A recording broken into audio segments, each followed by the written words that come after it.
बार बार media के लोग पूछते हैं मुझे कि आप के प्रति बाड़मेर के अंदर इतना प्यार क्यों है। तो मैंने कहा बाड़मेर, जोधपुर, नागौर ये मारवाड़ का हिस्सा है, हमारी संस्कृति एक है और कहीं न कहीं हनुमान बेनीवाल का पूर्व जन्म का रिश्ता बाड़मेर से हो सकता है, पता नहीं चलता पूर्व। इसलिए मैं भाग दौड़ के बाड़मेर की धरती पर आता हूँ। बाड़मेर ने मुझे नई ऊर्जा दी, बाड़मेर ने हमेशा मेरा साथ दिया और खरनाल के मेले को भी अगर देश में चर्चित किया तो बाड़मेर और जोधपुर के जवानों ने तो खरनाल के मेले को भी देश भर के अंदर चर्चित किया। भाइयों, मोदी जी के साथ हूं तो आपने दिया रामदेव जी का भव्य मंदिर बना दिया। हमारे वहां मंदिर अभी तक बन नहीं पाया क्योंकि आप तो जानते हो हमारे जो पहले के नेता थे वो तो तेजा जी का नाम ही नहीं लेते थे। वो तो तेजा जी से भी अपने को बड़ा मानते थे। कोई तेजा जी की जेब बोलता तो कहते बकवास मत कर, मां की बोल जाए। तो उनको तो कहते तेजा जी महाराज इलाज कर देंगे।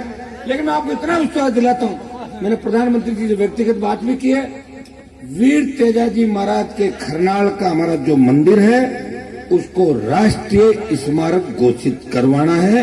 इसके लिए हनुमान बेनीवाल पूरी ताकत के साथ लड़ाई लड़ेगा और मैं लड़ता हूं तो जीत तो मेरी होती है, समय लग सकता है, ये तय है। तो भाइयों मैं लड़ूंगा आपके लिए। अब बड़े आंदोलन का ऐलान हमने कर दिया, जोधपुर की धरती से बड़ी हुंकार भरेंगे जिसमें तमाम वो मुद्दे, सबसे ज्यादा टेलीफोन आते हैं बाड़मेर से बच्चों के कि उस एग्जाम को आगे बढ़ाओ, संविदा कर्मियों को नियमित करो। मुझे लग रहा है राजस्थान के अंदर बाड़मेर सबसे ज्यादा जागरूक हो रहा है इन दिनों के अंदर। तभी तो तेल निकला, भगवान की इतनी बड़ी कृपा हुई बाड़मेर पे कि हमारे भाई तो तकलीफों के दौर से गुजरे थे। एक जमाना था जब पीने का पानी नहीं हुआ करता था, पानी के लिए आंदोलन लोग करते थे और पानी से प्यास से लोगों की जान भी चली जाती थी। वहां ईश्वर की ऐसी कृपा हुई कि तेल निकला है और भी कई भंडार निकलेंगे। लेकिन दुर्भाग्य इस बात का कि तेल निकल गया, गैस निकल गई, कोयला निकल गया, लेकिन यहाँ के स्थानीय लोगों को रोजगार नहीं मिल रहा। उसका कारण है मैं किसी का नाम नहीं लेता, लेकिन यहाँ के नेता अपना पेट भर के मोटा करना चाहते हैं। उन कंपनियों से मिले हुए हैं, उसकी वजह से आप लोगों की कोई सुनवाई नहीं होगी। भाइयों, मैं आपको भरोसा दिलाता हूं इस मामले को लोकसभा में तो उठाएंगे, लेकिन अगला जो आंदोलन जनवरी से आरएलपी पार्टी करेगी उसमें स्थानीय लोगों को रोजगार। अभी बाड़मेर की पुलिस ने मिली भगत करके कोई बच्चों के कंपनी में पैसे होंगे, हाथों हाथ रातों रात पैसे लेके पुलिस ने और उन बच्चों को अपहरण, फिरौती और पता नहीं कौन कौन से मामले में जेल में डाल दिया। अभी एक हुआ ना मामला कंपनी का, बताओ। दूसरा, आज ही में घटना पड़ रहा था खोकसर गांव की, गुमशुदा हुआ और आज उसकी लाश मिली पचपदरा बालोतरा के अंदर। बाड़मेर के अंदर केंद्र के मंत्री पे हमला होता है। बाड़मेर में राजस्थान के युवाओं के सबसे पसंदीदा नेता पे पुलिस उसको मरवाने का प्रयास करती है। बाड़मेर के अंदर सुनो, बाड़मेर के अंदर ऐसे चुन के अधिकारी लगाए, ऐसे चुन के अधिकारी लगाए जिनका एक सूत्री कार्यक्रम पता है कि गहलोत की सरकार तो डूबनी है, वैसे ही तो डूबती में और डूबोना, इसको धक्का देने वाले सारे फर्जी लोगों की भर्ती यहाँ पे कर दी। वैसे तो अभी आज मुझे मीडिया वालों ने पूछा कि राजस्थान को कौन चला रहा है, मैंने कहा अधिकारी चलेगा राजस्थान को, क्योंकि गहलोत को बेटा हारने के बाद परेशान है। क्योंकि घर में जब भी जाता है तो वैभव के बच्चे पूछते हैं, दादाजी आप जादूगर नहीं हो, आपने हमारे पापा को हरा दिया। बड़ी दिक्कत होती भाई घर के अंदर। आदमी 12 पंचायतें ठोक तो फिर घर जा, शाम का बात नहीं बेटा मामला गड़बड़ हो जाए। जादू हनुमान अंकल ने ना हमारे पापा को हरा के आपको जादू के चले।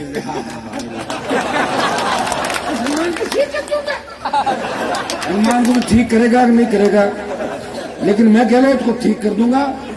ये तो तीसरी बार मुख्यमंत्री बना, मैं गलती से मुख्यमंत्री के आसपास भी बैठ गया ना तो इतनी जांचें खोल के इसको सलाखों के पीछे डलवाऊंगा, ठीक है ना। जयपुर की जो सेंट्रल जेल है उसमें मेरा पिछला भाषण होता था ना कि वसुंधरा गहलोत को एक बैरक में बंद कर देंगे, होता था ना। वो तो मैं आया नहीं सत्ता के अंदर, 12-15 सीट आ जाती तो सरकार हम ही बनाते हैं। यहाँ पे बनाते कि नहीं बनाते। वेंटिलेटर पे ले आया था कांग्रेस को 99 पे और बीजेपी को ठीक कर दिया था। 12-15 तो मेरी मेहरबानी जीते थे उस समय, 12-15 बीजेपी के लोग। तो भाइयों अब लड़ाई 23 की लड़नी है। ये रामसा पीर की पावन धरती है।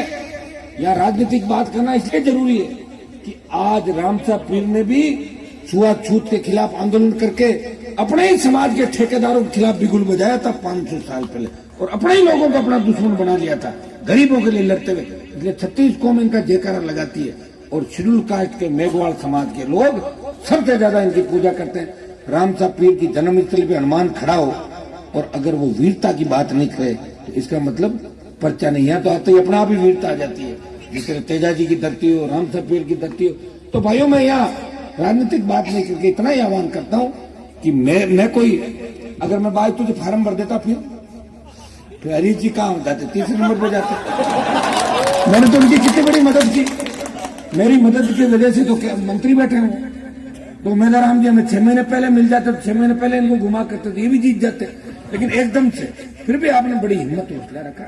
राजनीति के अंदर ऐसी घटनाएं नहीं करते, और जिनके घर शीशे के बने होते हैं ये दूसरों के घरों में पत्थर नहीं फेंकते। ये बहुत बड़ा गलत काम होता है। लेकिन मेरा चूंकि मैं चाहता था कि बाड़मेर के अंदर जिन बच्चों को मैंने लड़ना सिखाया उन बच्चों के बीच में मैं खड़ा होकर आपस में बच्चों को नहीं लड़ाऊंगा, इसलिए काज फुड़वा के और मैं मेरा नागौर चला गया। ठीक किया ना, तो तुम लड़ लेते आपस में, तो तुम और लड़ाई का ठीक रहा, मेरे पे फूटता। सब कहते हनुमान ने लड़ा दिया, क्योंकि वैसे ही जो बौखलाए हुए नेता है ना, चले हुए कारतूस राजस्थान के सारे चले हुए कारतूस 75 पार 80 पार, कोई पागल होने वाला है, कोई आधा हो चुका, सारे एक जगह कि हनुमान को रोकना। अरे हनुमान को मत रोको, तुम्हारे में हिम्मत है तो जाट मुख्यमंत्री बना थे राजस्थान के, तुम्हें रोका था क्या किसी ने? 4 साल तलवे चाटते थे, कोई गहलोत के तलवे चाटता था, वो ठीक नहीं होता, दूसरे के जाके चाट लेता, कोई वसुंधरा के चाटता, कोई तीसरी जगह चाटता। तुम तो काम ही यही किया राजस्थान के लोग। मेरी तरह खुद की पार्टी बना के लड़े क्या? खुद चैलेंज देके लड़ा हूं, और जिसको चैलेंज दिया उसको भगाया है। सरकारें खूब जांच करा ली हनुमान की, कुछ नहीं मिला।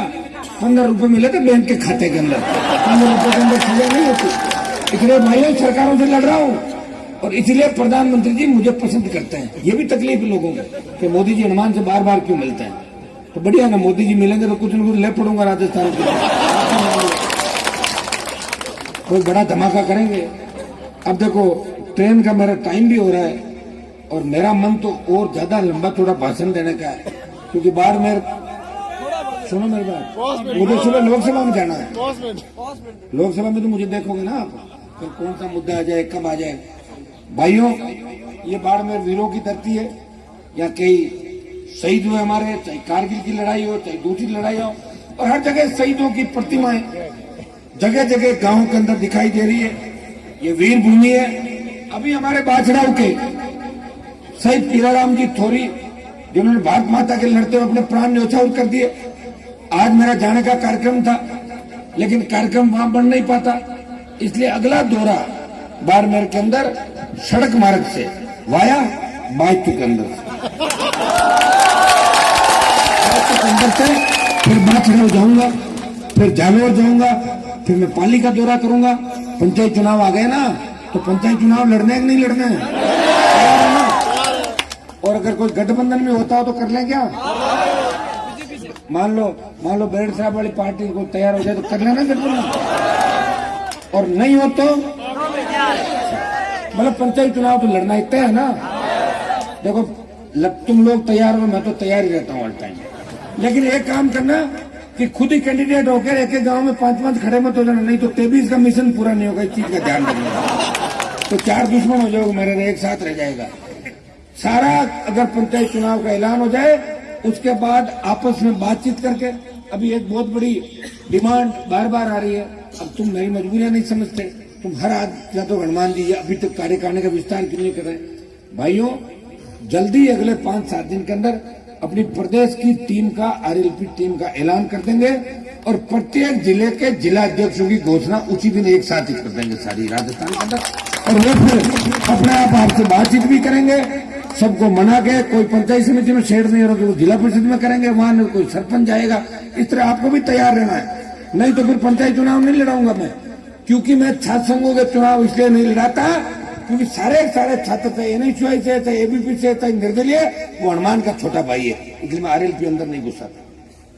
तो अब आपको इस चीज का ध्यान रखना है, पंचायत चुनाव से हमें 23 का नुकसान नहीं होना चाहिए, इस बात का ध्यान रखना है। 23 हमारा टारगेट है। एक बात सुनो, टारगेट में जोर बहुत आता है, मेरी भी उम्र बढ़ रही है धीरे धीरे, पिछली बार 41 था, 46 हो गया, 23 में कुछ नहीं हुआ तो मामला फिर ऐसे जाएगा नहीं 60 तक।